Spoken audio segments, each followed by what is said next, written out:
Yazi, koko bendikufuna ndade ndancama. Ubusenza ntoni izolo le nto ikwenza ungafumaneki? Mandixolise, khange ndikuxelele. Umhlobo wam ebefikile, besiye esinema sonke.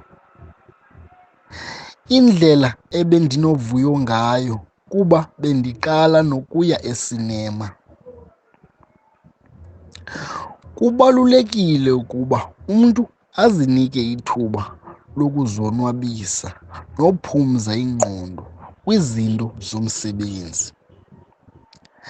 Benibukele eyiphi imuvi? Ndiyakuxhasa kwelo cala kuba singaba baphangela uhalala nangempelaveki. Besibukele imuvi yamaNgesi, iJames Bond entsha.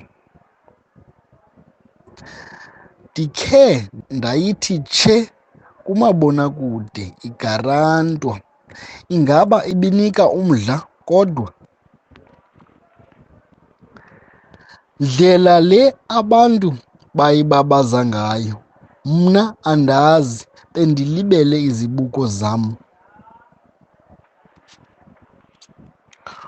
Kodwa ke bendonwabile nangona khange ndibone kakuhle kwezinye iindawo.